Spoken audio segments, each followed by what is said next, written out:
It's time for the Unofficial 40. Soonerscoop.com's very official recruiting podcast featuring Soonerscoop.com recruiting publisher Josh McCuistion. Get your recruiting fix from the leader in Sooner recruiting.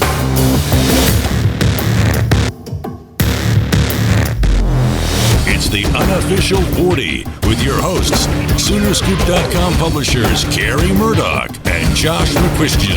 Eddie Radisson.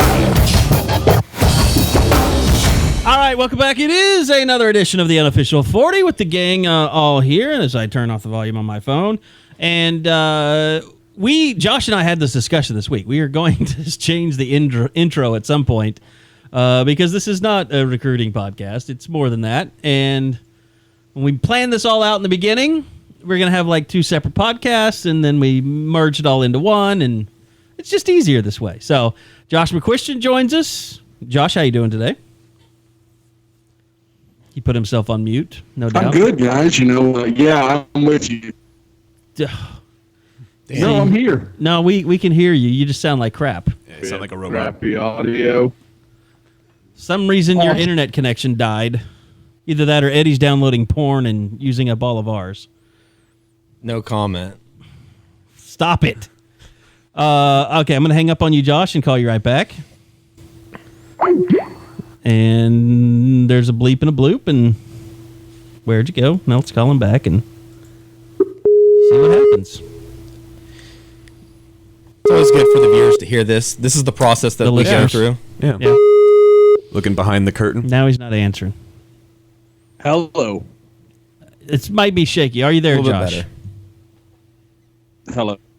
Is that better? Yeah, that's better. It's a little better. It's yeah. better now. We do have storms in the area as we. This is the internet, though, and he's in Houston.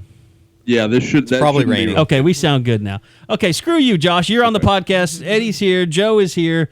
You guys spent the morning over with Lon Kruger as he was announcing his signing class. Very exciting day for Oklahoma basketball. They also officially losing a couple of players, which Joe has been on top of for a while. We're going to get to all that. We got spring football kind of review to get to as well. But there was something that we talked about this week. Now, I feel like, by the way, we're doing this on the heels of Casey Thompson picking Texas, so I've been preparing myself for this for a while.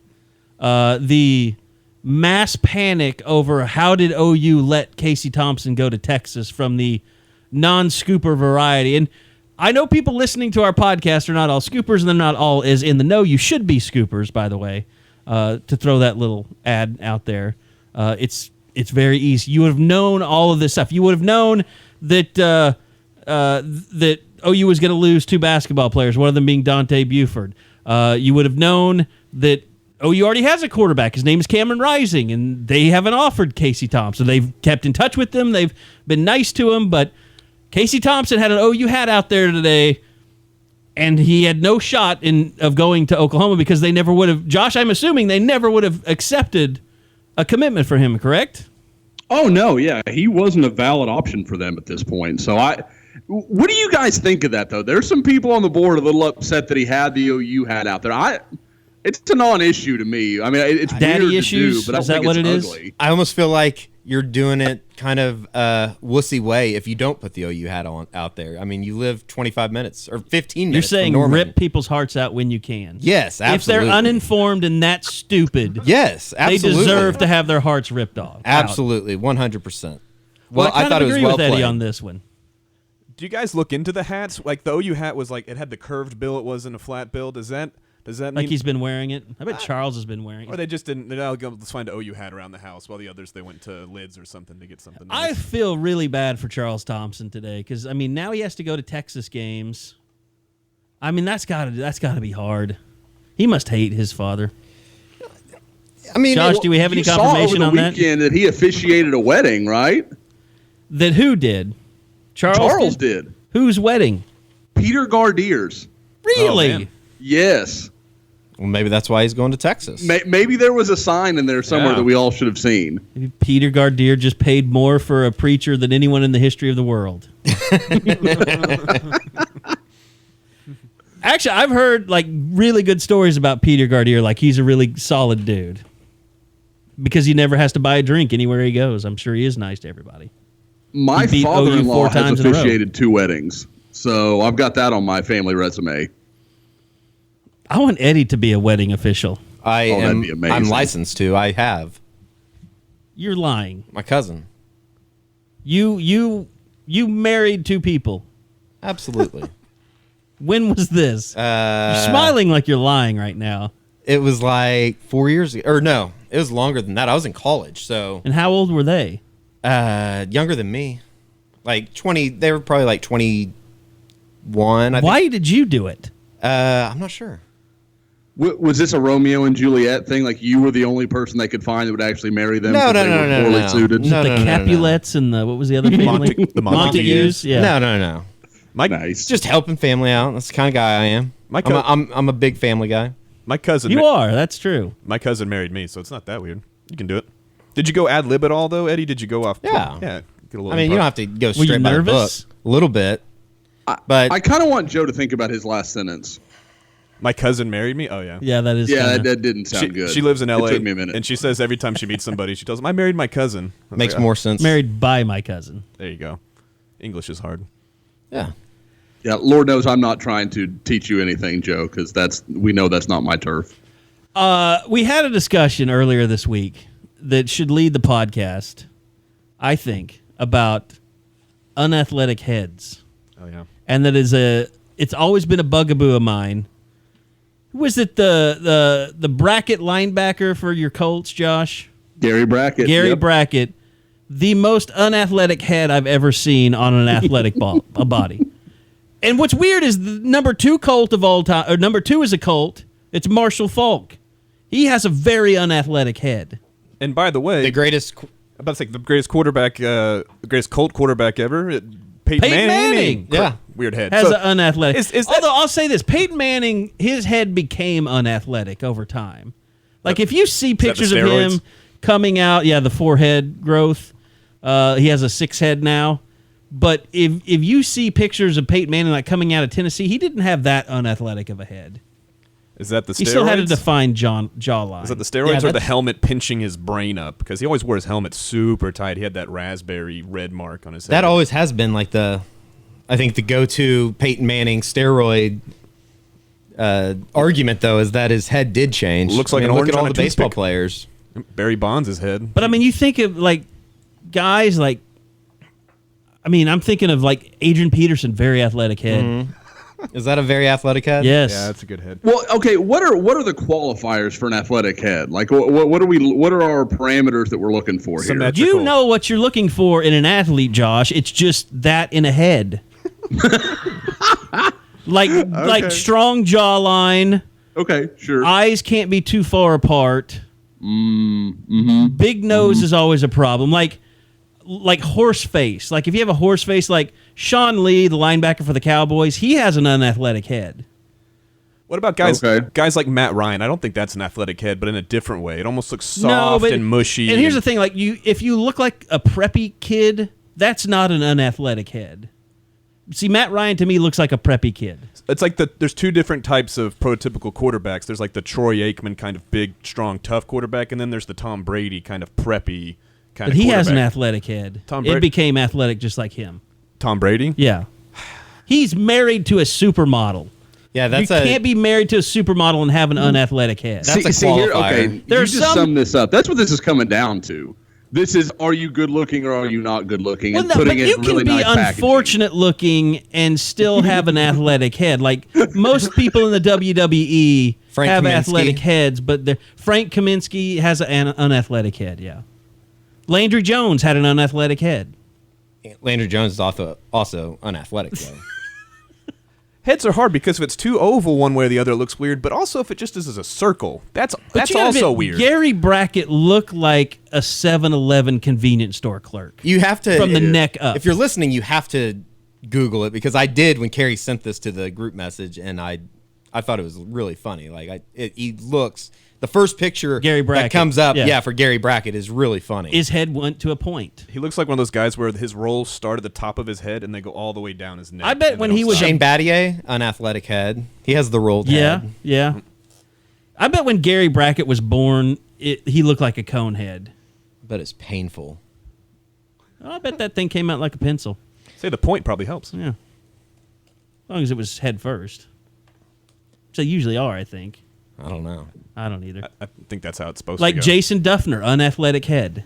Yeah, But he has, all right, he has... Davis Love, he has- there's a unathletic lot head. of there's a lot of golfers that have Yeah. unathletic. and they all heads. have hot Davis Love, wives. yeah, so that's a good one. They all have attractive wives that could be supermodels, though. Stephen Ames Because they make has millions. right, though. that's nothing but to do like with their Ricky head. Fowler doesn't have an unathletic. I wouldn't say Sergio has an unathletic head.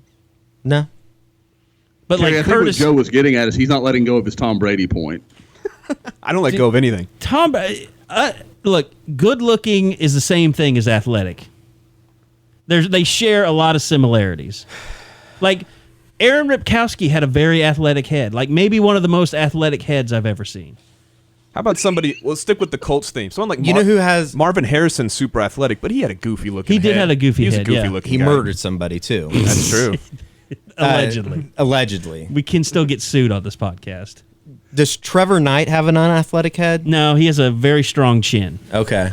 Oh, so that like makes up for it? It's like comic book character strong. It is. Yeah, he really does. He looks like something out of like the ideal comic male. It's kind of like Rodney Anderson looks like a superhero. Like he has a little tiny waist, and everything about him bulges from the waist up. He has like, yeah. It's like glad he you is was up put there. together like that though. It's kind of weird. Like Adrian Peterson wasn't like that. Like he was more like kind of like Ronell Lewis, like country strong, as they would say. Adrian Peterson is just one of the most freakiest people I've ever seen. Like just seeing him on Saturday at the Red White game is like, I He think still looks like he's 18. yeah, and everybody that sees him, it's like you don't have to think for a second. That's Adrian Peterson. It's like Jesus And all Christ, these people, he's huge. yeah, all these people that keep saying, "Oh, Adrian Peterson's damaged good." I think I've said this before. That's bullshit. Like, look at Nelson Peterson. Nelson Peterson looks like he could still play college football or basketball. Where the last time I saw Satellite him, camp. oh yeah, it was Yeah. in Mesquite. He's always at the Mesquite Satellite just camp. a human, a huge human. Yeah. Adrian Peterson still looks like he could play linebacker in the NFL. Like that's the difference between him and some of like Rodney Anderson. He's huge, but he doesn't look like he can play linebacker. Like you could throw Adrian Peterson out at linebacker, and he'd be just fine. See, like, okay, Creed Humphrey, I think he blurs the line between athletic head and non-athletic, but his jawline is good. For now, he's going to get older and he's going to have an unathletic head. Is this close to home for you, Kerry? I feel there's I know a lot where of you're comparisons going. out there that you know about. Well, look at my junior college baseball picture. I had an athletic head then. I don't now. You can just like you lose, your calf muscles and your quads and all that. You lose your head. It's athleticness. It's athletic ability Is that why they like wanes as you get older. in high school when they make you go through like summer workouts and stuff? You have to do like the neck thing. I always No, it's just skip that. natural. I always It's natural. skip that. I never did a neck exercise in my entire life.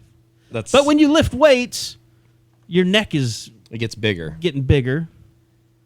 Your chin is getting more defined. And here's the reason we had this discussion in the first place. I almost hate to say it because if something goes wrong, I'm going to get blamed for like a decommitment, but Cameron Rising has an unathletic head. He looks a bit like a goober. Well, that's just because he was wearing... He did the thing where He you was kinda- wearing like a modern day Affliction t-shirt. and he also did the thing where you set your hat kind of on top of your head. It's not really pushed all the way down. Yeah. It's just kind of He's resting got a lot of atop. hair, I think. Huh? Who? Cameron Rising. Oh yeah. Do we all agree? Unathletic head? Yeah. He just has kind of Yeah. a weird head, just in that like Now I he's thought I decommitted. have a lot of hair. Like Cameron Rising has enough hair to I'd be surprised if I don't know. It's just like I respect Well, that like- man's head of hair. If early in his like all of his pictures and stuff, he had like a buzz, didn't he? Like Did he? his early, like when he was a sophomore, didn't he have like a buzz cut, Josh? I'm pulling it up to look at it because I don't remember that, but I'm not going to tell you you're wrong. I because thought in some of his early like Elite 11 pictures, he had like a shaved head almost, or at least a very close cut. I think you're right that he had a short haircut. Because it's like Justice Hansen. His dad would never let him grow his hair out, and now he's got really long hair. By the way, Justice Hansen, very athletic head. Very, very.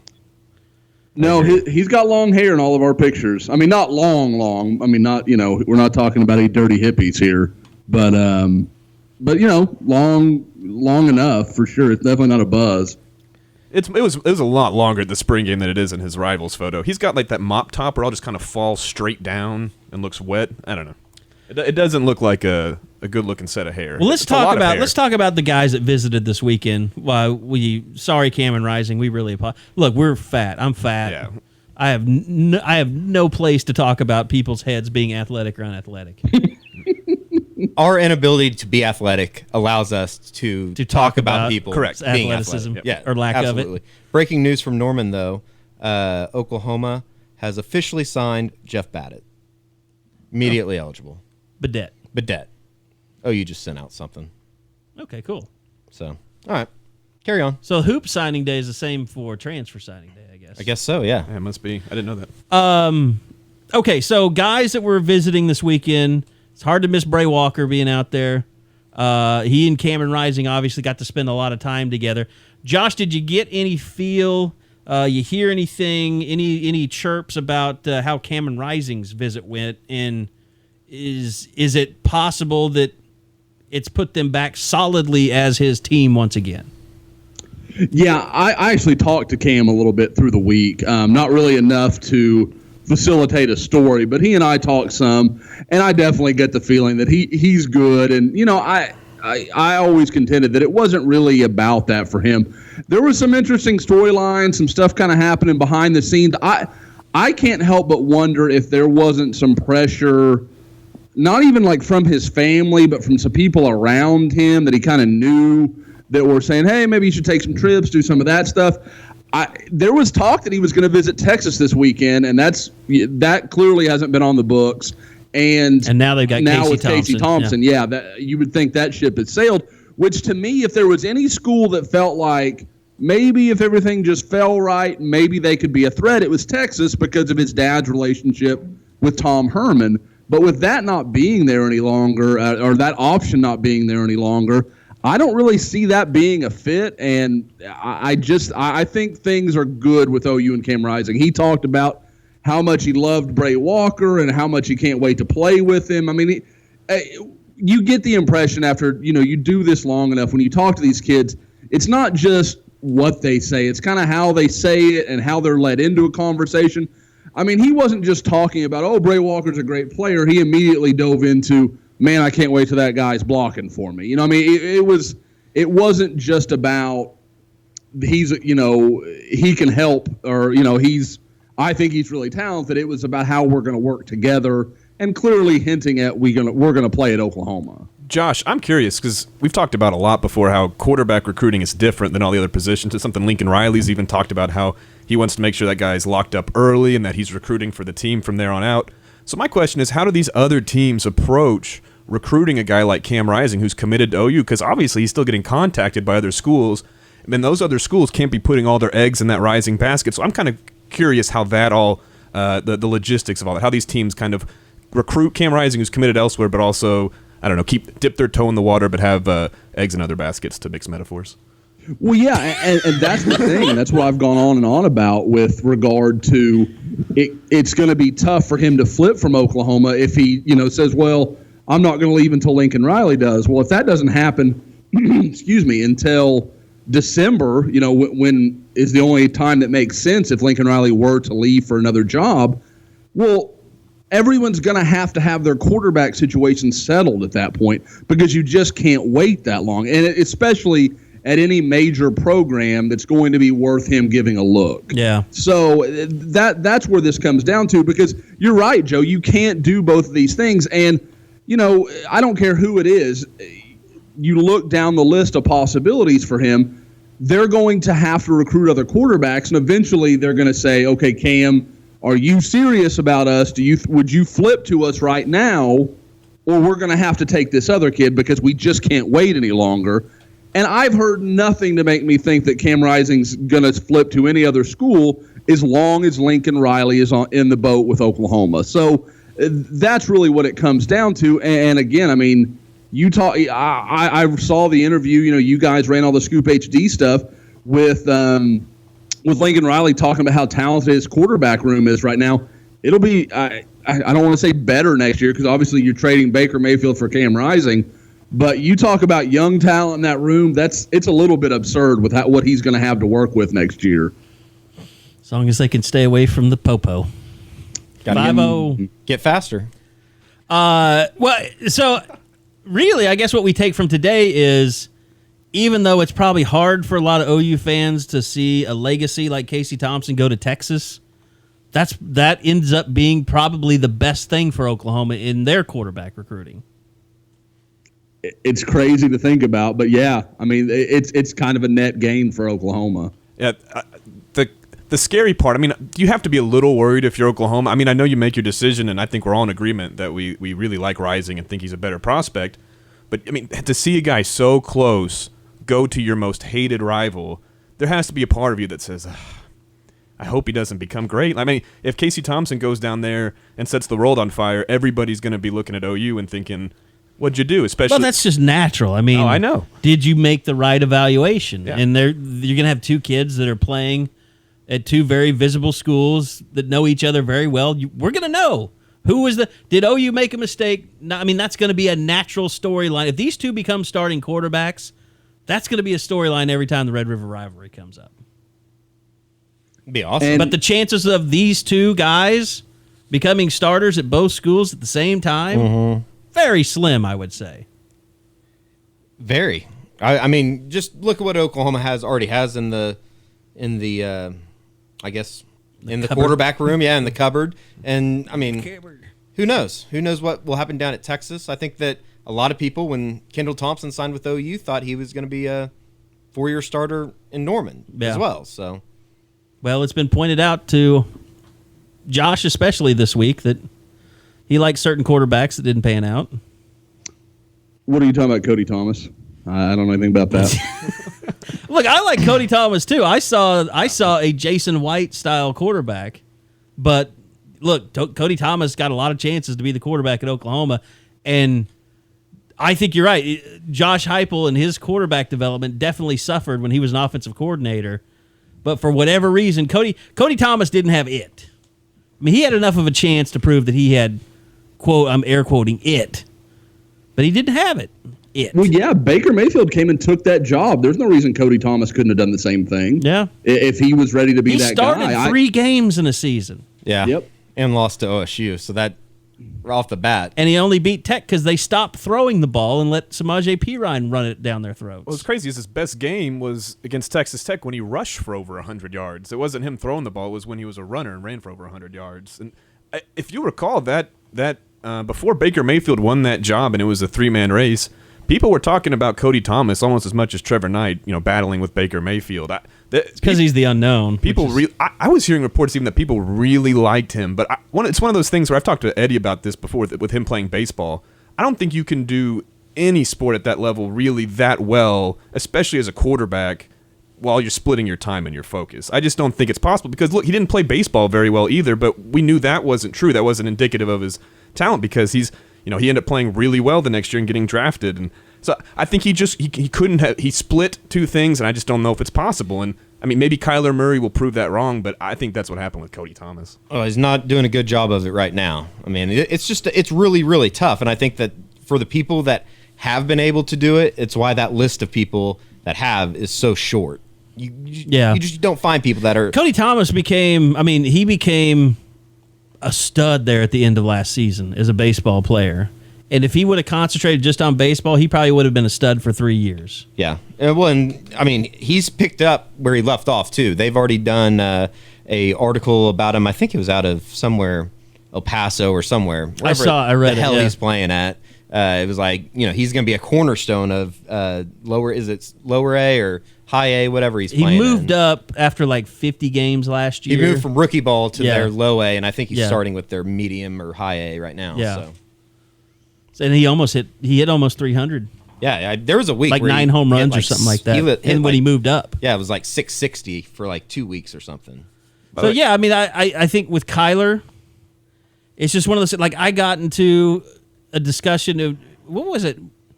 Was it on the board, Josh, where we were going back and forth with some guys about moving Kyler? Or am I dreaming this up?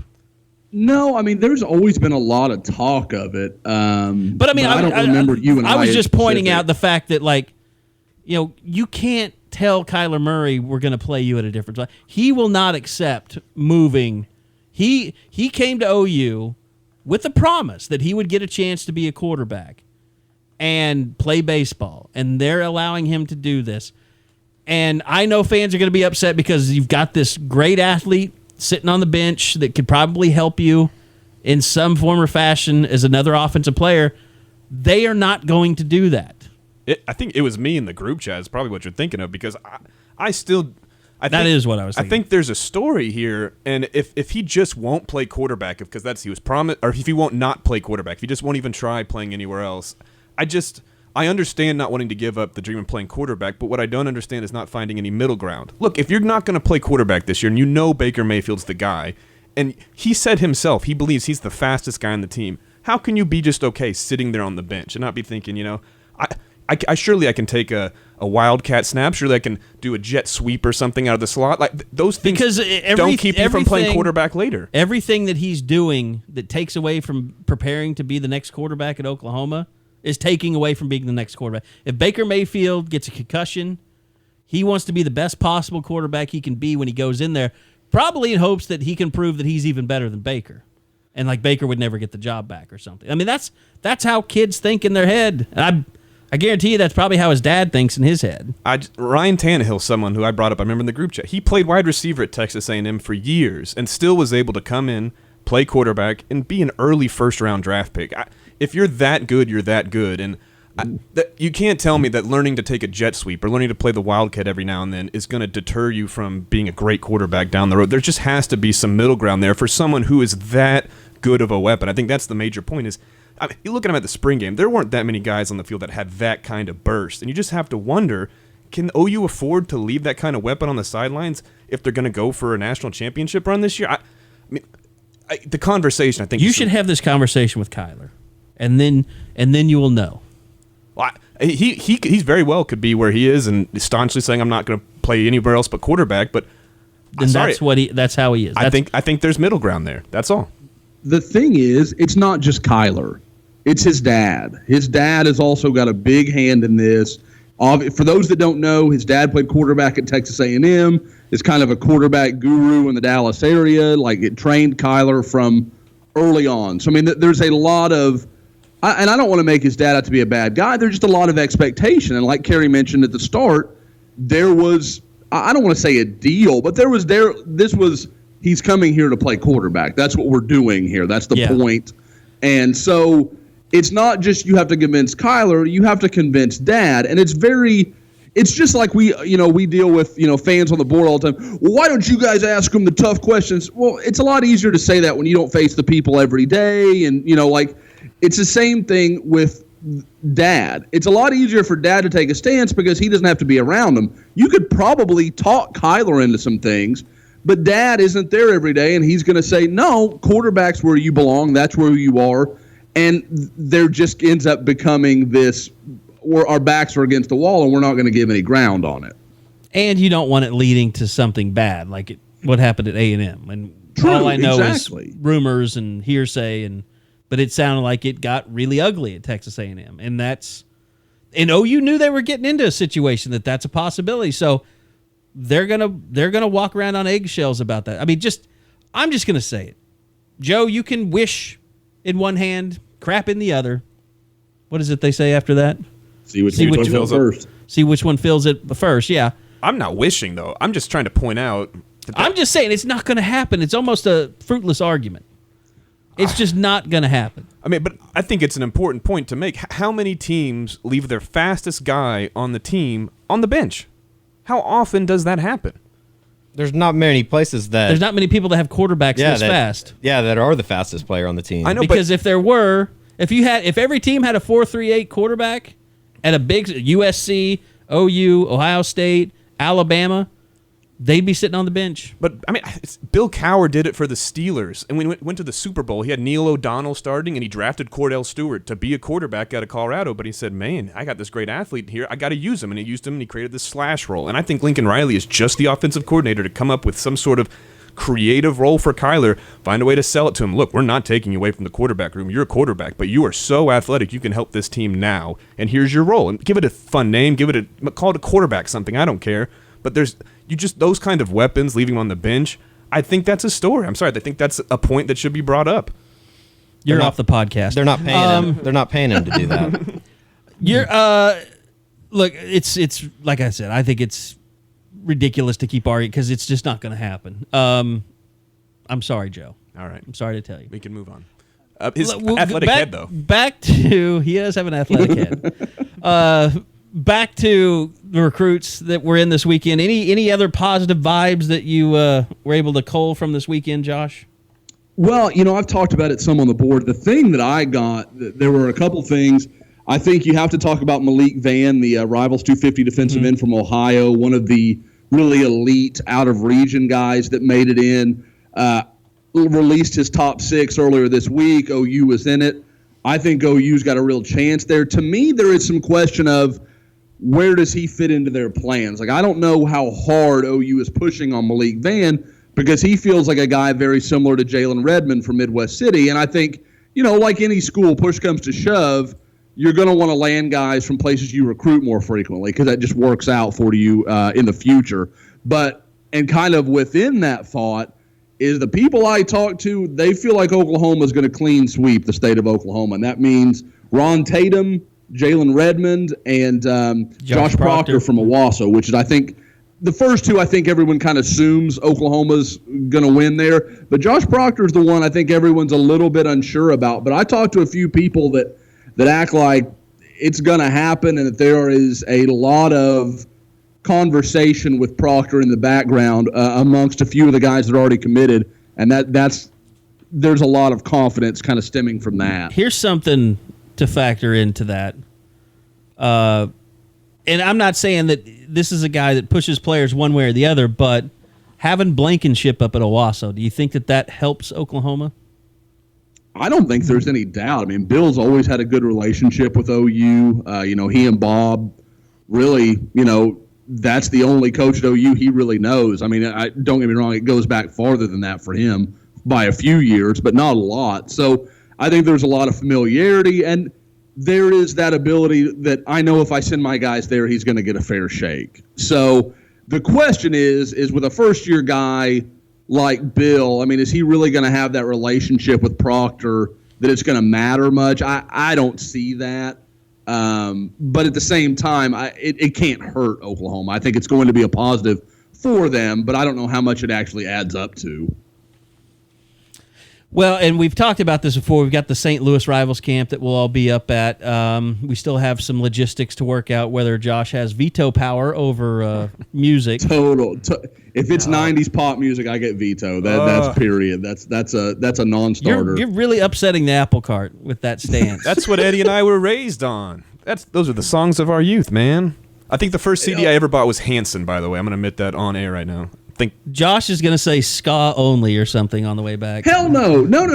Mighty Boss Tones? Tones? I can flat out tell you, like 80s pop music, new wave, that's where I can do that stuff all day. And 90s pop, I like just fine. I mean, God, that was when I was in middle school, high school. So, like, it's not as though... Did someone break your heart or something? Is that why we can't listen to the Backstreet Boys? Seriously. Frosted Tips, that should just be that should be obvious it's lovely to music, any red-blooded Josh. male. It's lovely. 98 degrees, lovely music. Nick Lachey is a nice guy. He knows. I like Nick Lachey. He knows what tuna is, so that's good.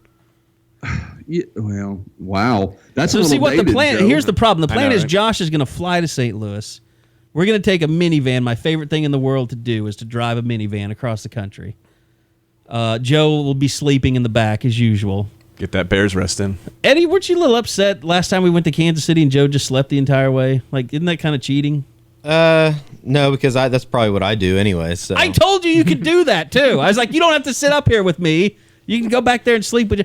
And we had like 700 pairs of Rivals camp gears just so Joe wouldn't embarrass us. And then Eddie wore a Nike shirt out onto the field. Well, Nike is a better company than Under Armour. We can say that now. Yeah. This is what they need us. Three Stripe Life had a good Masters. You guys have been very complimentary of the three-stripe stuff. Yeah, it was so good. far. Yeah, I wore the polo for the spring game. What shoes did you wear? I didn't want to hound you. New Balance. I wore New Balance. I don't think. What did you wear, Joe? I think Sanooks, just some. I don't know what those are. They're like little. Are they hippie shoes? I don't know. They're like Vans, but not. They're kind of like those canvas shoes that are really Hippie. small. But I think one of the guys that really intrigues us the most, probably going to St. Louis, is Trevor Trout, right? Yeah, and that's been a weird situation because, I've reported for a while now that it looked like once Jordan Kelly committed to Oklahoma, they might be done on the interior of the defensive line. But I'm starting to hear some softening of that. And it's funny that we bring up St. Louis because it kind of reminds me of Marquise Hayes, because I was told OU last year they couldn't take any more interior guys, couldn't do it. And then they ended up adding Creed Humphrey and Marquise Hayes. So I think Trout may just end up being a guy that's too talented and too highly regarded. It's not just about, Trevor Trout's this incredible player, but Trevor Trout's a top 50 guy in the country. He gives your class more credibility if you can manage to get him into the class. So that helps you recruiting. And then there's a reason we're going to St. Louis. There's a ton of guys in that area that Oklahoma is in on. Ronnie Perkins, Ayodele Adeye. I don't know if I'm going to say that right. Yeah, I sounded confident. A for effort. The Rivals 250 linebacker. I mean, there are a lot of guys that Oklahoma, Cameron Babb, the wide receiver, there's a lot of guys in that area that Oklahoma would like to have. So if you can go and get 3 or 4 of those guys talking about playing together, well, then maybe you get something really going. And it's what Missouri's trying to do. But Oklahoma obviously has a lot more to sell right now than Missouri does. I don't know how Missouri's doing anything right now. I mean, especially on defense. I mean, Josh Heupel kind of found a way to put up some points last year, but my God, they lost. I mean, they couldn't get anybody to their games either. I mean, did you see some of the photos like Gabe DeArmond was sending out from the people that the number of people that were not going to Missouri football games last year was embarrassing. Sometimes I would see those and think like, is it Greg Sankey, the SEC commissioner? Uh-huh. I wonder if he goes up there sometimes and just like takes people in the back hallways and is like, you guys are gonna have to start paying people to come to these games or we're kicking you out of the goddamn league. Wow, we got a GD in there. That's been that might be a first in the pod. I almost said the F word and I went to the other. You looked at Joe with shame, didn't you? I probably wouldn't be able to get into ORU right now. Eddie is fighting with the president of ORU currently on Twitter. Yeah, are you blocked yet? No, but I will be by the end of the day. Hopefully. I'm the only one that couldn't play for the basketball team. Yeah. Well, I got tattoos, folks. It's I'm starting to refer to the school as a cult, so it's going well right now. That guy's done. That president. Yeah, he's an idiot. He's not long for that world. Somebody needs to go up there and punch him in the face. Physical violence. Isn't it ironic that I'm not advocating for it. I'm just saying it should be coming done. from a Catholic. Not surprised. Is it interesting that the man who wants to be the mayor, almost always his resolution is violence and physical violence to the face? Violence, more specifically. Punching in the face. Yeah, Eddie's not a big political animal. No. Maybe he is. People respond to violence. It's usually a positive response from the public when they see violence. So, all right, let's hit on the spring game a little bit. We all saw it. Joe, first off, congratulations. I gave you a camera, and you took more than 11 pictures. I pushed the card all the way in this time, which is improvement, which is what I'm going for. Did you touch the card? Because you didn't have to even touch the card. Did you touch it? I literally double-checked it. Okay. And as I double-checked it, I thought, I could only make things worse. But I went ahead and did it. But so did you eject it and then put it back in? No, that would have made sense. But I opened up the lid and looked at it, and I said, that's pushed in all the way, and we were good to go. And like I said last year, if you set the bar really low, then all I had to do this year was take some pictures, and boom, that's improvement. You actually got some good ones. I was proud of you. That's the problem. I took too good of pictures, and next year I don't know how to top. Well, that it was bar. really about the sunlight because I put it on the dummy sports mode. Yeah, it was just point and click. There were a lot of out of focus ones. So Yeah, it's kind of I can show those to you if you're feeling too good about yourself. That is never the case. Humbling. But you can go ahead and do that if you want. No, but congratulations. You pushed buttons this year, and were successful. Yep. Eddie, Eddie's like Joe probably didn't get to follow the game. Have you watched it back on DVR since it happened? Not on DVR, but I've gone back on YouTube and stuff and watched Eddie's Scoop HD. Eddie is a pro. He sees everything while he's videoing, so he knows what's going on. Have to. He's been doing this for a while. I still must admit I haven't gone back and watched it on DVR yet. I just haven't had time yet. It's been a busy week. Today is the last day of spring availability for football, so I would assume we'll talk to Bob Stoops. Let me throw this out there before we start breaking down what we saw in the spring game. Man, Paul Finebaum is like on a roll, isn't he? Going after Stoops again? I kind of look at it as one of those things. It's April 13th, and Paul Finebaum needs to be heard by people, so he doesn't want to be irrelevant. Says a bunch of bullshit, and yeah, he doesn't want to be irrelevant. Who was the guy that he had on today? Some guy that probably voted for Donald Trump, to be honest. Okay, we're not doing that. It was some guy that was how did he term himself? It was I'm looking it up right now. Judgment expert. A judgment expert with 270 followers. And a website that no longer works. And he was on to say basically that he can see from afar that Bob Stoops has lost control of his program.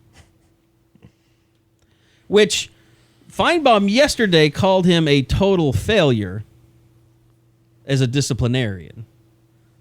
And this is basically just because of the Baker Mayfield and Chris Robinson issues, along with basically what I had an issue with yesterday. What Finebaum said was that Bob Stoops' discipline of Joe Mixon was a complete and total failure. Those were the exact words that he used. If it were a complete and total failure, Joe Mixon would have punched another person, another girl. That's what you would term a complete and total failure. He had the parking ticket thing, but he made it 3 years without really getting into any serious trouble. I wouldn't call that a total and complete failure. I just think that it's now Oklahoma is a really easy punching bag because he can't rip them on the field because they beat the SEC every time they play him now. Right. Or they have since Alabama, right? They haven't lost to the SEC since the Sugar Bowl, right? Well, yeah. I mean, they Tennessee haven't lost twice. Yeah. Auburn. They're 4-0 since the Sugar Bowl, right? Yeah. So 5 or 4-0. Five. They've won their last 5 against the SEC. Their last loss to the SEC was A&M in the Cotton Bowl, 2012. So yeah, he doesn't have that anymore. So now he's attacking, and I'm sure everyone in the SEC loves it when he attacks Bob Stoops. They must. He must know that really generates ratings. That's why he said it, because people are going to listen to him now, and it's going to get retweeted a bunch of times. But that isn't drawn from any basis of reality. That's just him. It really isn't. It's just him screaming into the abyss and seeing who looks at him. I mean, Eddie's right. And he used the comments that we got from Baker Mayfield the other day as a basis for his opinion. Is anybody going to attribute you for asking the questions? Apparently not. Okay. Just wondering, Paul Finebaum. I'm sure he listens. I agree with you guys, though. But I mean, here's the thing. And when Baker was saying that, and I was writing the article, I was thinking, God, this really... and that's why I followed it up with, do you put any of this on the coaches? Because he kept saying things like, we've let things slide, we've gotten lackadaisical. And it was clear to me talking to him that he was talking about the players. Because I would never look at Bob Stoops as someone that doesn't treat discipline seriously. Like, look, the Joe Mixon thing, and I've said this many times before, my problem with Joe Mixon was that there was no apology after it happened. And that would not let people move on. And not talking to the media would not allow people to move on. And that was not Bob Stoops' fault. That was his lawyer's fault. Now, you can say Bob Stoops, and I think I would love to know. I don't know how he feels about this. If Bob Stoops could go back in time, would he put a condition on his remaining at OU that he must make a public apology and that he must... after he plays his first game, he must be available to the media? I think he would. I do too. I don't think there's any doubt because I don't think that. I mean, I guess we've been over this so many times, but I just don't think that he thought the backlash. I think Stoops thought that it would blow over, and they were punishing him, and people would see it as a year, not as them taking a year away from him, not as them giving him an extra year. If that makes sense. Yeah. And if he punished him any more than that, Joe Mixon was going to leave the school. So at that point, Bob Stoops has to decide, I suspend him for this year, and then if he stays, I have to eat the problem. And I thought he might leave just suspending him for a year, right, to be honest. Exactly. A lot of people thought that was going to happen anyway. So if he suspends him any more than that, Joe Mixon's likely gone. But so he suspends him for a year. He decides to kind of eat the problem, and now this is what you're left with. When Chris Robinson, gets busted for a public intox, or Baker Mayfield does, now there's these kind of tremors left over from Joe Mixon that people feel like, oh, wait, is something wrong? Is this indicative? No, I don't even, to be honest, the Baker Mayfield, Chris Robinson stuff, I think Baker is saying the right things, and he's saying what people want to hear. But to be honest, the actions of those two guys are no different than every other college football program across the country. Bob Stoops knows his players are out there on the weekend drinking. There's really nothing he can do about it. Except Actually, Alabama had a player busted for drugs in February, too. There you go. I That's think worse than Baker that's way Mayfield. worse. The Guns guys got let completely off. clear. Yeah. I don't think Bob Stoops Guns has and really drugs. any problem with what Baker Mayfield and Chris Robinson were doing. I think he got mad that they got caught and he has to deal with it. But he has to know his entire team's out drinking every weekend. Not his entire team, but a good portion of it. And he's got to educate them on how to get rides and how to be smart and not drink and drive and things like that. But at some point, public intox is just something that it's not that big a deal. And this is just Paul Finebaum trying to bring Joe Mixon back into the conversation somehow. It's hypocritical because Mississippi State gave their guy 1 game suspension for punching a woman who was on the ground multiple times. And then who was the guy at LSU that had an assault? He got like a game suspension. Was it Jalen Mills? LSU assault. Well, let's just type in LSU assault and see what we come up with. Jalen Mills. Was it? Could be. That one, you have run over my head on that one. I'm not sure I pulled that up. Anyway, but I mean, I can't think of anybody that has suspended a player for a year in college football in recent memory. I mean, no, there's been a lot of people that Does Ryan Broyles count? I mean, you could get. Yeah, I mean, they did it with Ryan Broyles. They kicked Rhett Bomar off the team completely. I mean, Ryan Broyles' situation, it wasn't violent, so that's the huge difference there. But they suspended him for a year. They just told him he was going to redshirt. He wasn't going to play that but year. that's for forever. That's what Joe Mixon was listed at on their website, was as a redshirt freshman, redshirt sophomore. I think they eventually changed that, right? Where he That's one of those things that if you go back and do all over again, I'm sure that they could do a lot of things all over again. They would, but putting him as a redshirt freshman really gave him no help. They didn't do themselves any. I don't know. I didn't think that was a big deal. I thought that was a bunch of crap over nothing. But he was a redshirt. It gave an easy talking point to people that wanted to argue. It was a stupid talking point. Yeah, I know, but it was Lindsey Schnell that brought it up, and it's like, who cares? Who gives a crap? You still have 4 years to play 5. That's how the rules work. It was more than Lindsey Schnell, but I'm telling you're right. She was the one that started. But you're right. But why give people? I hate you, Joe. Why give people cheap ammunition? I guess is my point. I mean, you're right that it's a cheap argument, but why give it to people? And by the way, he left because it's stupid. I mean, he was a redshirt freshman. He was still a red. Everybody knows that Joe wasn't going to be here for more than 3 years. Right. So what does it matter? He was a redshirt freshman. There's nothing negative about that to me. I don't know why we're arguing about this. I just think that people don't look at it that way, the way that they should look at it. I've never stopped to think about this, but has OU been a little unlucky with the particular players that seem to get into trouble? Like Baker Mayfield, Ryan Broyles, Joe Mixon. I mean, it's easy to forget Jalen Mills at LSU. You're not going to forget any of those guys at OU. They're all huge. It's all the big OU names. football players. Everybody remembers Rhett Bomar. No one remembers J.D. Quinn. Exactly. Or Hunter Wall. I bet you if you ask most college football fans, they couldn't tell you who J.D. Quinn is. Hunter Wall robbed the weed man. Classic move. He was a quarterback. That's genius. They can't call the cops. He still got caught. Joe, Eddie, can you remember Hunter Wall's famous moment? Yeah, fake punt. They threw it back to him. Oh, nice. Well done. Yep. Ran down the west sideline. Number 14, Hunter Walker. Oh, he got big time. All right. Okay, so spring game. Let's move on. We keep getting into mindless arguments. I'm sorry. The spring game. Well, we're trying to elevate ourselves a little bit. Spring game goes on. We've written about it. We've talked a lot about it. I thought the one thing, and I haven't written the story yet, but I had a chance to talk to Abdul Adams yesterday, I guess, or 2 days ago, I guess it was. I think the one thing that one person I expected to see a little bit more out of was Abdul Adams, and they really limited his carries. I think they wanted to see more of Marcellus Sutton and wanted to see a little bit more of Trey Sermon because I think they know what they have with Abdul Adams. But I think that was the only thing that was kind of disappointing, I thought, is that we didn't get to see because, talking to him, Eddie, you were there the other day when we were talking to him, he admitted and other people admitted, Lincoln Riley admitted, he had a hamstring problem that he played. Like when he was getting chased down, what was that, Iowa State? Or that was Iowa State. The Iowa State. He got chased down a couple of times from behind last year. Everybody was like, Kansas too. He's not very fast. Yeah, the Kansas game he got chased down. But he was hurt all last year. He was never really in 100% health. And I'm kind of interested to see more of him as a completely healthy running back.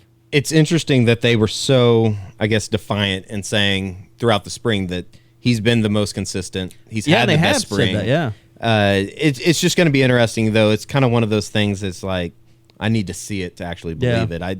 You can say that you're fast and you can pull away from guys all you want, but until I actually see it, like I believe that Rodney Anderson can pull away from guys, and that might be just because I've never seen him get caught from behind. Mm-hmm. I also believe that Marcellus Sutton is a very explosive running back. Yeah.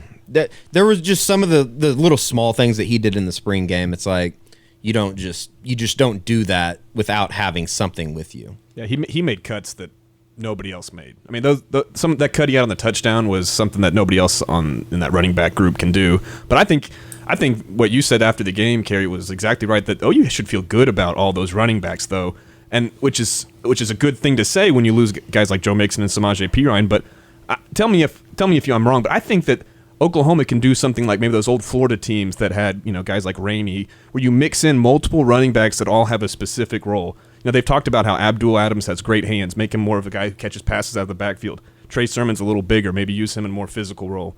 Rodney Anderson's probably your more every down back, and Sutton's someone you can kind of mix in as an all-purpose back. Everybody kind of has their own each individual role, and they make up for Mixon and Perine, not basically in talent, but in the aggregate with all of them. So I think that they should feel good about all of those tools they have, and I think Lincoln Riley has talked about how just kind of finding ways to make those new weapons work together. If I had to make a prediction right now, I'd say Trey Sermon redshirts next year, just based on one scrimmage. It's not fair, but that's what I base.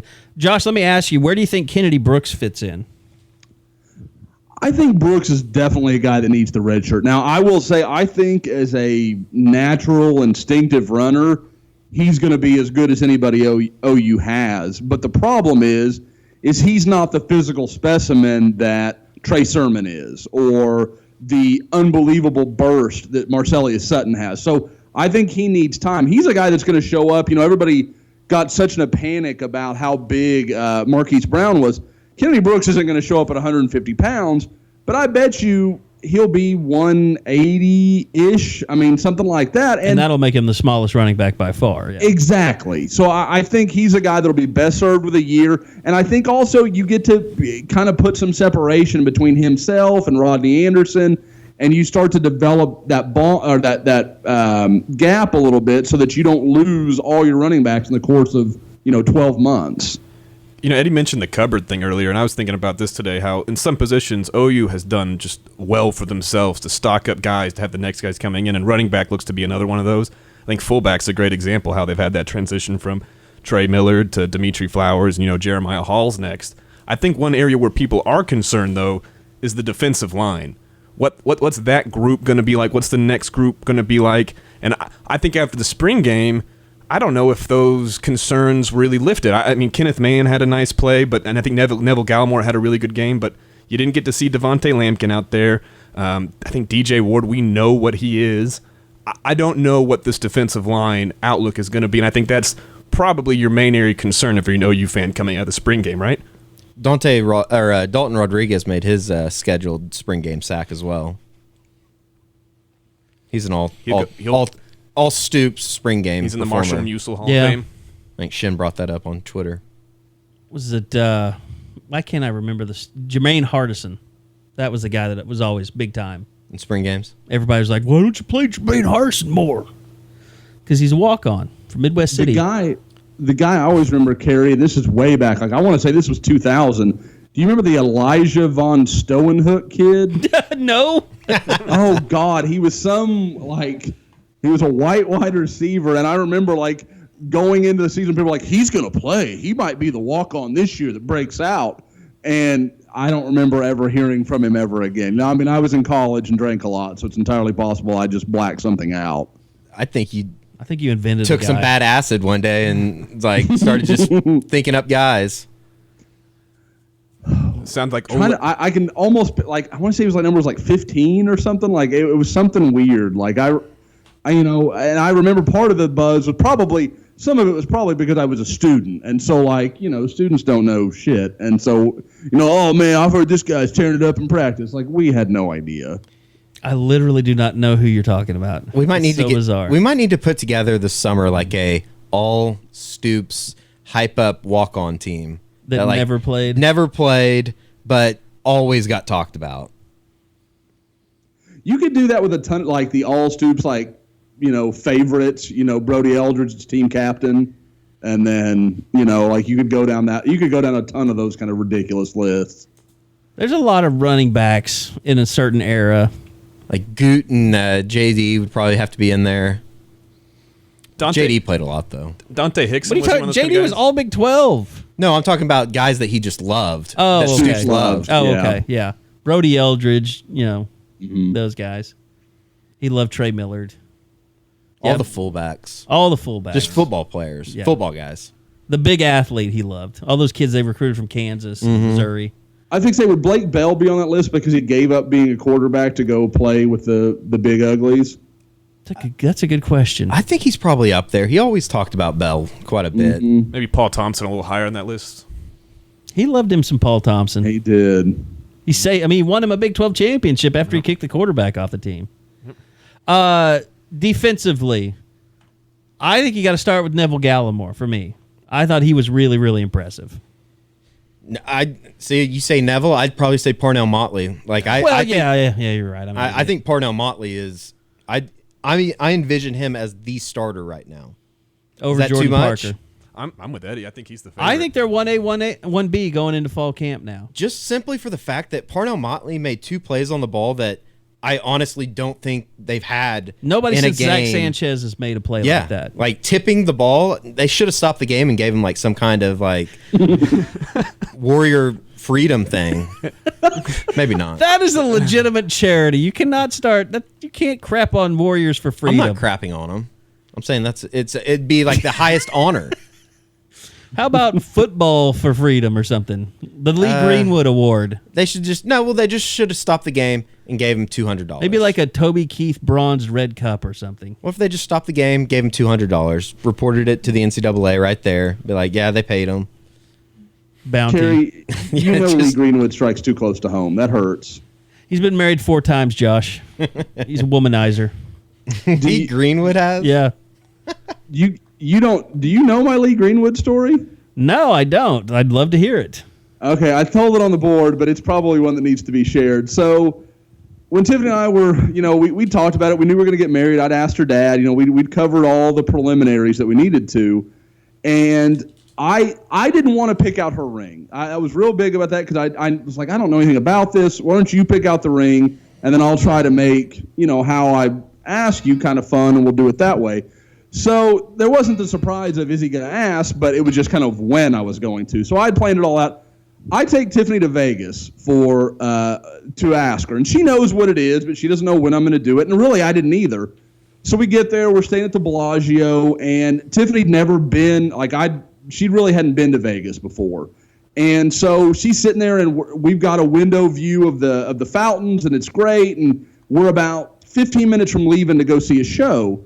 And I'm like, let's just get this out of the way. I don't want us to be thinking about it the whole time, because if I wait longer, I'm going to get more weirded out about it, and she's going to wonder when it's going to happen. Hotel so sex? I decide, okay, we've got to decide now.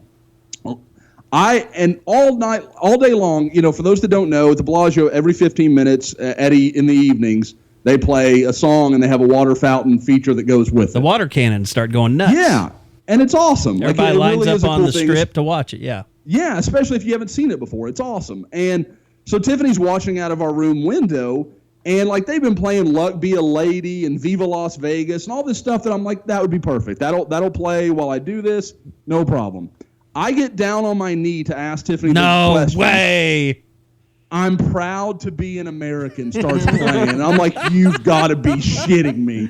And I literally You proposed to your wife, to Lee Greenwood's I'm proud to be an American. I absolutely did. And it will live with me in shame. Like, guys, this is therapeutic for me to get this out because for a long time I wouldn't talk about this story because you guys know I'm a music person and it just pisses me off that song. And I am proud to be an American. Was that your song at your wedding? Get pissed off. Was that your first song? No. That was and it was a lot of friends threatened to ask the DJ at the wedding if he would play that. And I was like, I will literally throw you out of here First if this dance? is how this goes. Yeah, no. That we see. I put a lot of I probably of anything in the wedding, the first dance was something I put more thought into than any. We did "What a Wonderful World" by Louis Armstrong. If that was our first dance song, and I love that song. Yeah, timeless. So all good. I think he beat women. I'm not sure. Lee Greenwood kind of cuts like a knife for me. I get down and she turns around and sees me and obviously knows what's happening, and I can't even get the words out. And I'm like, and she's like, "You've got to say it." All right. And so I just stumble out. I had this whole did you just was it in your mind like, oh God, can I find it? Can I wait till the next time? No, that was my tying your plan. shoe. Is I was gonna roll it back into the pocket. We were gonna go to the show, do it that night when we got back. Like I had no intention to do it to Lee Greenwood. But once she saw me, the die was kind of cast, and you can't really undo that one. So after you got down on one knee and asked the question, God, did you proudly stand up? Wow, Joe, Eddie, or Kerry cut his mic. He's just done. He's getting kicked off the podcast today. Yeah, that he's gone. Arguing. That makes sense. Making fun of your marriage. I've had a lot of fun today, so that makes sense. He's gonna do something stupid at practice tonight. I can already tell. I'll ask everybody about Kyler Murray switching positions. Joe doesn't also seem to know the rule that I'm not supposed to be in pictures. Oh, you look great. You got a compliment from Bronson Irwin on Twitter. I don't think that was serious. I think it was. Knowing Bronson, it was not serious. I thought it was. Thought you had a good hair day. Guys, I'm going to tell you, there's a Laney opportunity. Oh, yes. So we'll see. I don't know. Does she know how to sing "Proud to Be an American"? No, but she has. Sing is her favorite movie right now, and she likes to sing it on the microphone. I've heard that. You like to say hi? Yeah, let's get a song. Laney, come here, baby. Laney. Yeah. You want to say hi? What's that? Hi, Laney. Carrie? That's Carrie, Eddie, and Joe. Tell him you went on the Easter egg hunt. Pretend it's Yaya.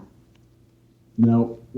We do have our Easter basket from school. Today was our Easter egg hunt. So, and we have our picture with the Easter bunny. It looks like we were about to get pissed off. So. Oh, she didn't scream this year? No screaming. But that face is stormy for sure. That was about to go badly. Come sit down. Let me tell you about the Easter Bunny. Well, you have, if you find a scary enough Santa, maybe you can recreate another crying Tiffany Santa. will love that I just shared the Lee Greenwood story. She thinks that she loves to taunt me. She's smiling at me now. She thinks that's hilarious. Most patriotic proposal in history. Did you start making sweet love right then to Lee Greenwood? No, but I can say, my most American is definitely in the World Cup. I wear my American bandana, and it's probably the only time on earth I drink American beer. So that is, and I just crush. That's how I do it. So. And I'm the hipster. Oh no, Carrie will tell you I'll drive him crazy with my soccer crap. Yeah. Okay. Let's get back to the spring game, can we? Can we talk some football?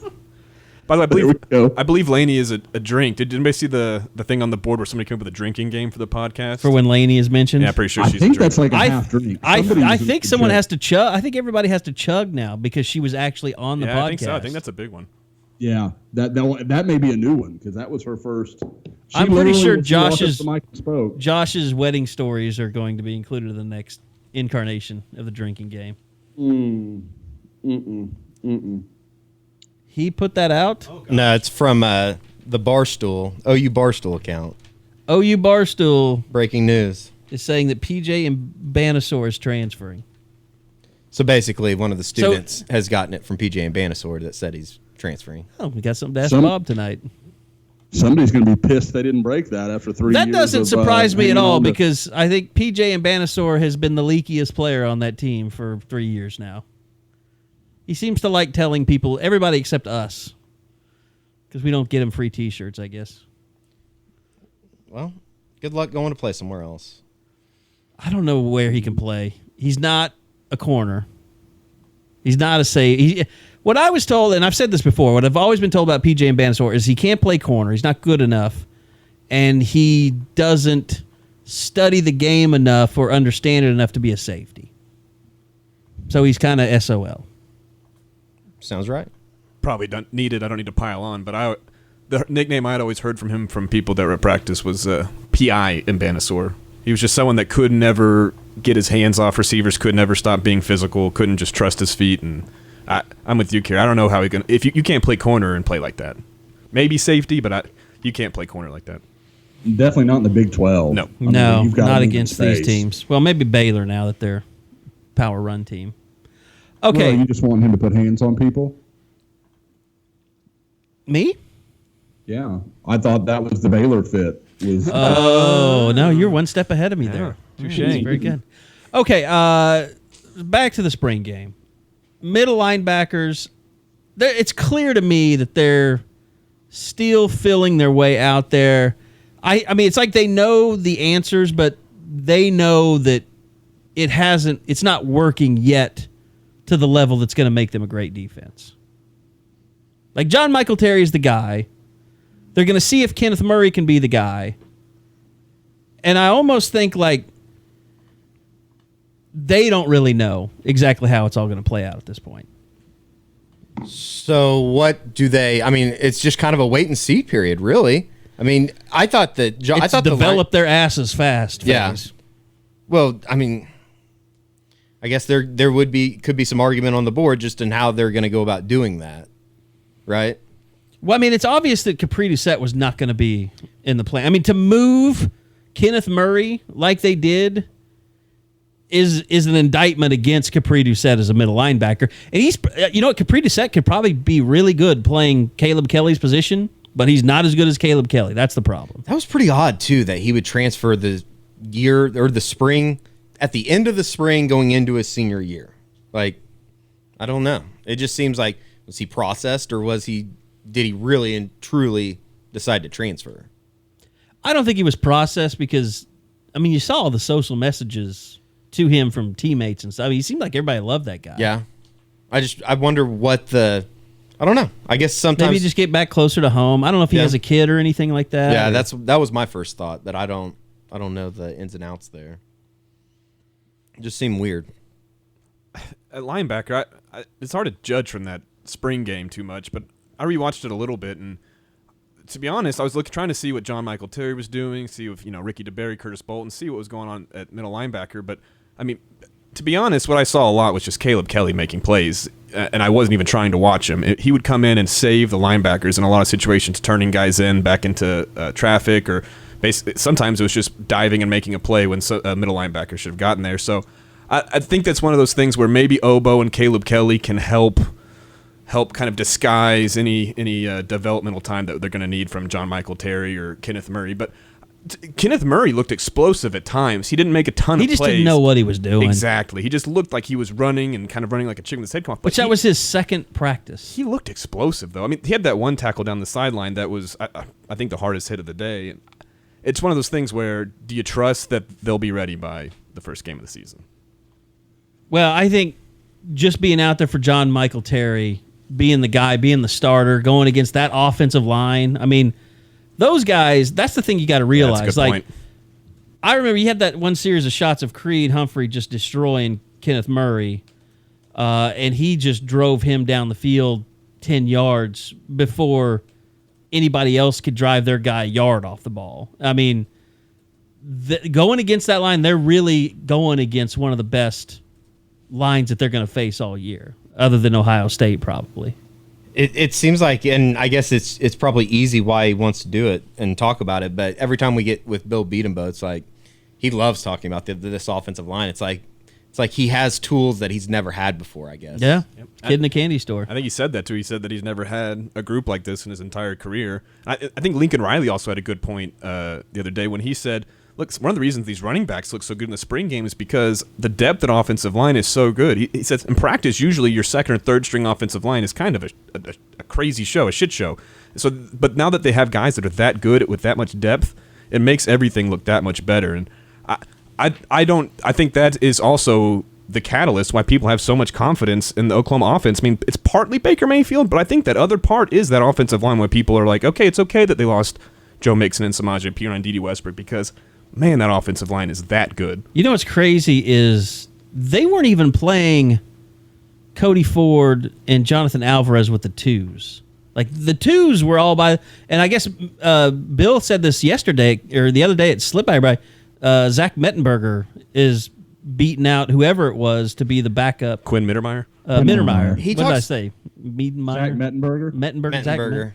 Who is Zach Mettenberger? The quarterback for LSU, yeah. It's awful. Mittermeier, whatever, yeah. See, I haven't even bothered to know who that is because I didn't think he's kind of like Gabriel Campbell to me. It seems like when he talks about the ones, though, he's talking about two groups, like the A and B group of the ones. Is that... No, I mean, he's talking about a group with Ben Powers and Eric Wren, and then a group with Cody Ford and Jonathan Alvarez, I think. But I'm not going to be surprised if Creed Humphrey's not the backup center at the start of the season next year. It's very obvious or evident that he's made such an impact that Logan Robertson's now at guard. Yeah. I mean, he's not even in the equation at center. Yeah. And I think... Do you think they just redshirt him automatically, though, just to have him that extra time? Yeah, I think it'd be smart. I Yeah, mean, as good as they are. If you feel good about Wren and you have Alvarez... Yeah, I mean, get that extra year of Creed if you can. So, Of course, if Creed Humphrey is that good, maybe he's only here, maybe he only has 3 years. how many centers do that, though? Yeah, I think that's... now, I will say, Kerry, I mean, just, again, kind of like you said earlier, it's not fair to base off one practice. He's got a chance to be as good a center as Stoops has had. Yeah, I mean it's just really size-wise. I mean, they had never had... I mean, go all the way back to Vince Carter. They've never had really big centers since Stoops has been here. We've talked about that before, how their centers last year. But sorry, Gay Biker. Eric Wren and Jonathan Alvarez aren't exactly huge guys. Creed Humphrey was going to come on campus and immediately be one of the biggest, strongest guys in that group. That's why I like the thought of Logan Robertson, because he was a big dude. Think about now. You guys, we always talked about how small Ty Darlington was. Think about him with that group now. Oh, my God. Runt of the litter. I'd love to see a picture of Ty next to Creed right now. Receivers, let's just hit on them real quick. Meade had a good game. Meade, very good. Marquise Brown, we got to see some flashes of speed. Baker said he wouldn't take back that throw that got intercepted, but I did think he was underthrown a little bit on the interception to Motley. Yeah, it was I think Kyler Murray was the other guy that was throwing it that Motley batted down. It was a little bit underthrown, I thought. Yeah. I don't think they know how fast Marquise Brown is yet. The Murray one was definitely underthrown and flat. He should have put some air on that one. It would have been a touchdown. The one He's thing faster than DD. Who's that? I think Marquise Brown's faster than DD. Yeah, I do. It'll be. I would love to see them race at some point, but I don't think sure. that's ever going to happen. Not until he's drafted, I don't think. It would who? DD. DD, yeah. I'd be surprised if he got drafted. I've heard it's that bad. I know somebody. I know it's bad. Yeah. That talked to somebody that works in the NFL. He said that he would draft Joe Mixon 100 times before Dede Westbrook. Think about that. That's how bad it's been. What was I going to say though? Where were we talking Marquise about? Brown being underthrown. Oh, both of the interception on Mayfield's interception and then Murray, those were both into really strong wins in the South End zone. I think that's probably notable. That might be the reason why it was so short, though, is I guess what I'm saying. How different is the stadium wind-wise now that it's closed in? I think there definitely is a difference. It's more. Is it more when you get to that south end, like a swirl? Like, Yeah. I've noticed it really swirls down in that south end now. Very much, because it was like somebody even on Saturday said something about the wind. I mean, you could tell that it was windy just by looking at the flags, but being down on the field, you really don't feel it that much. Yeah. It's kind of like it's a little bit like Gallagher-Iba in that it gets blocked up there at Boone Pickens. The wind gets blocked by Gallagher-Iba, and you never really feel it. But I thought outside of that, I mean, Grant Calcaterra played a lot, was impressive. I mean, he's a guy that I think you have to tag not red shirt at this point. They played him a lot with Mayfield, which I thought was interesting. He wasn't just in there with Mayfield likes Kyler him Murray. too. Yeah, and he threw it to him a lot. So Calcaterra is someone that really looks like he's going to get some playing time this year. And if he didn't have that offensive pass interference call, he would have had an even bigger game, and he would have that touchdown catch. So I think he's to be honest, another guy that I thought looked good was Michael Jones. Yeah. And that battle is something that people I don't think are talking about enough with him and Nick Basquin, because Michael Jones is a top 100 player in the country coming out of high school. Nick Basquin's a walk-on, and they're fighting for basically the same spot. Yeah, Basquin's really good. I mean, son of Anthony Stafford. He's got athletic ability just in his genes. But he's still a walk-on, though. He wasn't. I mean, he didn't have an offer, and so he's fighting with a top 100 guy for a spot. And I talked to Michael a couple days ago. I said, "Who's someone that who's underrated? Who's someone we're not talking about enough?" And he said Nick Basquin, the guy he's fighting for a job with. He just said, "I call that guy First Down Nick. He makes catches for everything." And I think that's really cool for Oklahoma to have two guys like that who. I don't know, it'd be easy for Michael to be upset because there's this walk-on fighting for a spot and he feels like he earns it, but that's not the way it is. They both seem to really be competing and like each other, and I think that's an interesting battle that people aren't talking about. So we have to call Nick Basquin the Black Wes Welker? Is he a Patriots wide receiver that just happens to be black? I think that's pretty good. I think people get lazy stuff with just saying a wide receiver is like a wide receiver. I think that's a good one. No, but he's a third down guy. He's a route runner extraordinaire. He really knows his shit, I mean, as a receiver. And it's not really about, it's more about, kind of like Joaquin Iglesias was that way. Like, he was a technician as a receiver, and he was a really good athlete, but he wasn't just, like, ridiculously explosive. I think that's a great comparison. I like the Welker Basquin. I think they're a little more similar in size. Correct me if I think Joaquin's a little taller than both those guys. Yeah, maybe a little bigger body. Definitely. Yeah. But I think that's great. That's what Nick Basquin's role in this offense is. It's to find space, to get into the open space, to make tough catches and get first downs. And I think Michael Jones brings more explosiveness to that position, but it's about, I don't know, what do you need and what do you want from that role in the offense? And I don't know. I'm guessing Baker Mayfield might end up saying, give me Nick, give me someone I can trust on third downs to be somebody I can just rely on and throw to. By the way, that's another reason why I think Meade is someone who I'm starting to come around on Jeff Meade having a bigger role in this offense, because I was watching some tape from last year, and Mayfield, even with Westbrook, someone as small as Westbrook, will throw it into coverage. Remember that Baylor touchdown where Mayfield's kind of wrapped up and he throws it straight up in the air to Westbrook, who's covered? He'll do that. He did it to Marquise Brown in the spring game. Someone like Meade who can make those catches is someone who Baker's going to fall in love with, I think. I just pretended right there that I was Joe's wife, and he came home to dinner, and that's all he wanted to talk about. Just weren't listening. Football. Yeah. It's usually politics. No, I mean, I didn't tune out. You talk a lot, man. I can't help it. It's from writing, like for 7-8 years in school. They have to make him write 20-page papers. You all the get time. going. I like it. I don't have to talk. Okay. It's usually political for my wife. This is safe for you guys. His other outlet. Don't ever do that with me around. I don't, right? I kind of channel my explosions where they need to go. Josh, any just last revelations about the spring game with you watching it back? The thing that sticks out to me really is it's the linebackers. I mean, I don't think there's any question that a year from now that will be Oklahoma's best defensive group by a mile.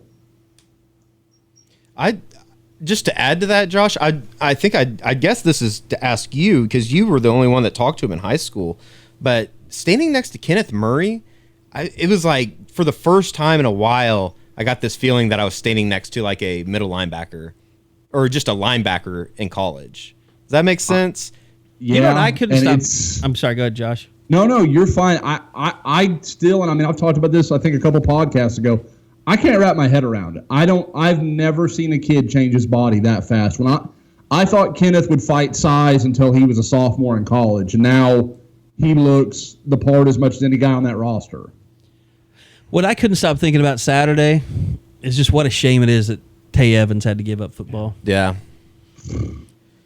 Because, I mean, he would have been a really good player. That was such a big blow to them at the beginning of the season like that. Because, I mean, we were in the same spot last year at this time, and it was talking about how Tay Evans was going to have a breakout year. He was going to be really good. And then all of a sudden great size. Great size. Looked more athletic than even Bobby did. Now Bobby's really coming. Like, Bobby's starting to kind of come into his own as an athlete. But Tay had it from the jump. I mean, that's really a bad deal. Yeah. Another, I guess I don't know why I've gotten into hot take here right at the end, but I think Bobby Evans is the best pro prospect on that offensive line. More than Orlando Brown. I do. I'm not the Orlando Brown fan that everybody else is. Like, I think he's a good player, but he's strictly a right tackle. Bobby can play left.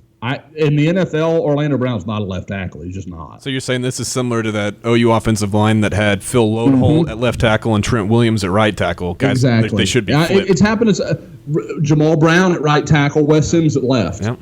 I mean, like that's been a thing, and I don't know why. It just seems to be the way that works out. Probably just size is a bigger factor in college. Yeah, it's true. I mean, like those photos that you have of Mark Jackson and even Caleb Kelly trying to rush against Orlando Brown, he swallows them. I mean, his arm span, like they have no chance. Like I'm sure Von Miller would destroy him, but just young athletic guys, they don't know how to deal with somebody with that type of size. It's unbelievable. For people, and I know there'll be people that'll be like, "Oh, Josh is crazy," blah blah blah. If you want to watch what I'm talking about, watch Connor Williams from Texas, their left tackle. That's a top 5 NFL draft pick. Like, because in the NFL, man, they want you to move. The movement skill is probably more important than the size. If you're 6'4", but you can move your feet, they don't care. What's weird is Orlando's carrying around some bad. I mean, he's always carried around bad weight, and he's getting better. But he just has he has some bad weight. Like, Kerry, you think back to like Phil. Phil, like when you looked at him, like you were like, that dude's pretty muscled up for a guy that size. Yeah. With Orlando, he always looks soft to me.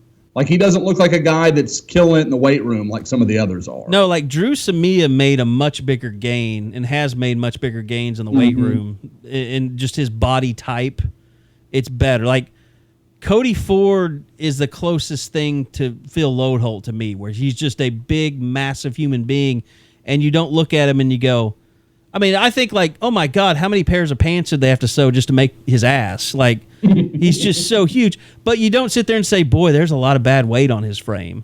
He's just massive. Creed Humphrey's like that for a center. Yeah, a little bit. First center they've had like that. Orlando Brown, though, has that. How would you put Bray Walker in that category? I don't think he has a lot of bad weight. I think he's somebody who could, he could play basketball if he wanted to. Bray's more of a nimble kind of athletic guy than Orlando Brown. I don't really see Bray being nimble like that. I mean, I've only seen him up close. More than Orlando. Going through OU's elite camp that they did. Like his 40s, he was so stiff, like running 40s and stuff. I was surprised by it, I guess. Kerry, I know what you're talking about. Like, he's a guy that when you watch him, like, move in a traditional athletic sense, it doesn't look all that good. Like, I don't know how else to say it better than that. But, like, you watch him squat and he bends the knee real naturally. He's got a lot of flexion in his lower body. Oh, no, like when he was over there with Owen Condon on the sides doing one-on-ones, it was like, oh, my God, Owen Condon can't play college football. Like, he made him look that bad. Yeah. But you're right. Like, there's something that's a little awkward about Bray. Like, and I've never been able to quite put my finger on what it is. Either that or he just doesn't like running. He just doesn't try very hard when I'm he's not asked going to to fault somebody for that. Evaluating Bray in a high school game is just one of the hardest things to do, because talking about size and the younger you are, the more impact it has. That's why you need to see him at camps. Yeah, watching a high school guy try the time it takes for them just to even run around Bray, the ball's already out of the guy's hand. So someone like that has to be so bored at times. And I think back watching him of someone like Josh talked about, Jordan Phillips when he was in high school, you'd hear about, well, he's really talented and huge, but does he bring it every play? And I think that's kind of the concern with guys like that, is because they spend most of their lives just being so much bigger and better than everybody. Are they going to be able to flip that switch when they get to college? I think it took Jordan Phillips a couple of years to kind of get everything going right, get his mind right, get his work ethic right. It's going to be interesting to see how that works for Bray, how quickly he can be able to play going from that competition. Now, Josh, you said when you get back from St. Louis, which is May 21st. Mm-hmm. You said you're going to go out on the road a little bit. Yeah, no, that will be the week that I go around Oklahoma. When I ride back with you guys, I'm going to pick up a car that night. The reason I'm asking is because I assume one of your first trips is going to be over to Broken Arrow to see that young kid. Absolutely, Andrew Rain, the kid who picked up the 2020, offensive lineman that already picked up an offer. Just a guy that we had a chance to carry, or Eddie and Joe and I had a chance to see him at the Adidas camp a couple weeks ago. And, if you'd have told me he was a high school senior, I'd said, okay. And I thought he's probably a guy that's going to be like a, Tulsa, Kansas, that kind of guy. But when you think he's got 3 more years of ball to play, the sky really is the limit. I was actually looking at it. It's funny that we bring him up in the same conversation as Bray. Literally offered 4 days later than Bray was at the same point in his career. Wow. So that kind of tells you the kind of guy you're talking about here. This could be a elite Rivals 100 type. Josh, on the ratings point, to go back to Walker a little bit, just straight, do you think Bray Walker is a 5-star prospect? Go. I think that's an come on. I'm putting you on the spot. If you made me just say yes or no, I would say no right now. And it's got nothing to do with his talent. I think Bray Walker has the kind of physical ability that becomes a number 1 draft pick. I mean, and I'm not talking first round. I'm talking overall. Like, he's that gifted. The problem is we talk about, evaluating him at a high school game, it's so ridiculous. Well, it is. But he doesn't dominate like I want to see him dominate. Like a guy at that level. Like, you go watch some of the other elite tackles in the country. Like, go watch Jackson Carman, the number 1 offensive tackle in the country, kid from Ohio. That dude kills people. Like, just massacres them. And you don't see that from Bray. Like, I know talking to people around Southmore, they flat out owned that Cole Mashburn got the better of him when they played Norman North. Like, if you're an elite guy and you're an elite, that shouldn't happen. And Cole Mashburn's a good player. I don't want it to sound like that. He's a very good player in his own right. He's nowhere near as physically gifted as Bray Walker is. And he was beating Bray with motor. He just wanted it more. And he was fighting. And it's so weird because Bray's a wrestler. Those guys usually you have to pull them off of people. And Bray's not just a wrestler. He's a really, really good wrestler. So there's some disconnect. Part of me thinks that once the competition level for Bray Walker goes up and he starts facing guys that are of his caliber, you'll see a different guy. And that's what I want to find out. That's why we're trying to get him to that St. Louis camp, because then he'll probably get an invite to our national 5-star camp, and you'll see him face the best defensive lineman in the country, and we'll really know what's what. All right, well, we are pretty deep into the podcast, so I think it's about time for us to wrap it up. Not sure. I was thinking about this. Not sure if we'll do a podcast next week. We may take a week off just with spring football coming to an end, unless some big stuff starts to happen. Of course, football or basketball signing day just happens, and we really didn't get into that a whole lot. But we're running longer than normal on the podcast, so let's go ahead and wrap it up. Full coverage on the site. Joe had a story today. Eddie's got video from Lon Kruger's press conference, even a second video, right? I saw you uploading. Mm-hmm. So plenty of coverage of that. More from spring football coming. We got a Ben Power story, I think, that just released on the website as well. It's really good. Go check that out from John Shin. But that's going to do it for us on this edition of the Unofficial 40. Please go subscribe to the podcast, iTunes, rate and review if you can. We always appreciate that. Helps us out a lot. Stitcher, for you Android users, that's a really good podcast app to download. SoundCloud is where we host all of our stuff. And then, of course, Google Play Store. If you've already got your podcast app set up and you want to use Google Play Store, you can do it there as well. So thanks for listening. Thanks to Josh McCuistion back in his studio, Eddie Radosevich and Joe Duvall in our studio. Thanks, guys, and we'll see you next time. Thanks for listening. We'll see you guys next time on another edition of the Unofficial 40. All right, we lied. We're back because Josh reminded us after the podcast was over that we didn't do a Pagano update. And everything we're hearing kind of, Josh, down to OU and Oregon. What's the latest that you're hearing out there?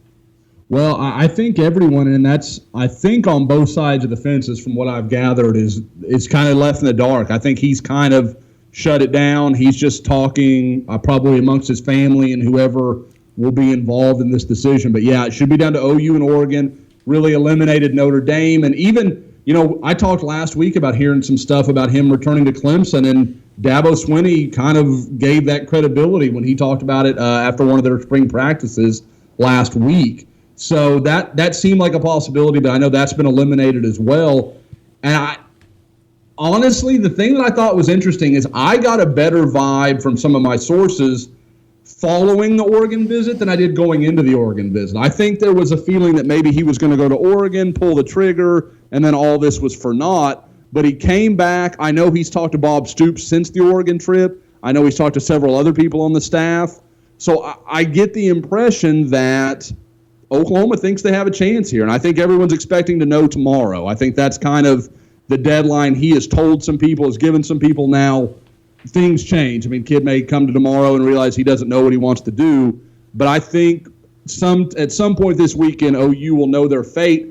And probably for the first time since this became a possibility, I'm leaning just a little bit to Oklahoma being his choice. Wow. Okay. Want to appreciate that, Josh. We're just finding some other breaking news out there that is completely bizarre. But according to Norman Police Department, Parrish Cobb was arrested last night in Norman on another armed robbery. He has been charged with 3 different counts of armed robbery in Waco. Now he came back to Norman and he's robbing people. That is unbelievable. Yeah, it looks like in those Commons apartments over by the railroad tracks on Constitution and Classen is where it went down. Did they just have like a suicide over there, or someone attempting, or like negotiations or something like that a week ago or something? I seem to remember like a hostage negotiator thing. I saw this like on the news last night about an armed robbery or on Twitter. Oh, but now it's being. But yeah, now it makes sense that it was Parrish Cobb. That dude is going to jail for a very long time. I need to make a qualifying statement too. Okay. Parrish Cobb might be a little hard if you're going to go do another armed robbery after getting caught. So, I bag on armed robbers from Waco all the time. Uh-huh. He's taken a step up to South Oak Cliff, Dallas type. That when you do it twice and in another state, you might be. So now he's charged with armed robbery in 2 different states. My God. It makes you wonder who else was he robbing between then, because you don't always get caught. He's not 0 for 2, I'll tell you that. Well, he's 0 for 4. Because he had 3 robberies in Waco and now 1. So he's probably, if he's batting .500, he's robbed at least 4 other people. With a deadly weapon. I think OU's probably glad they separated ties from him. Yeah, it was not time to say we'll let the legal process play out. My God. Yep. I'm sure it won't stop Paul Finebaum. Yeah. No shit. He's going to go all over him. God. He's not on the team, but yeah, it's going to be lumped in. People are going to start lawlessness in Norman now. He was committed to Baylor. It's not like the signs weren't there. Wow. Okay, well, that'll end the podcast. We've already said goodbye for everybody, so there you go. Thanks for the Pagano news. Looking good for Oklahoma.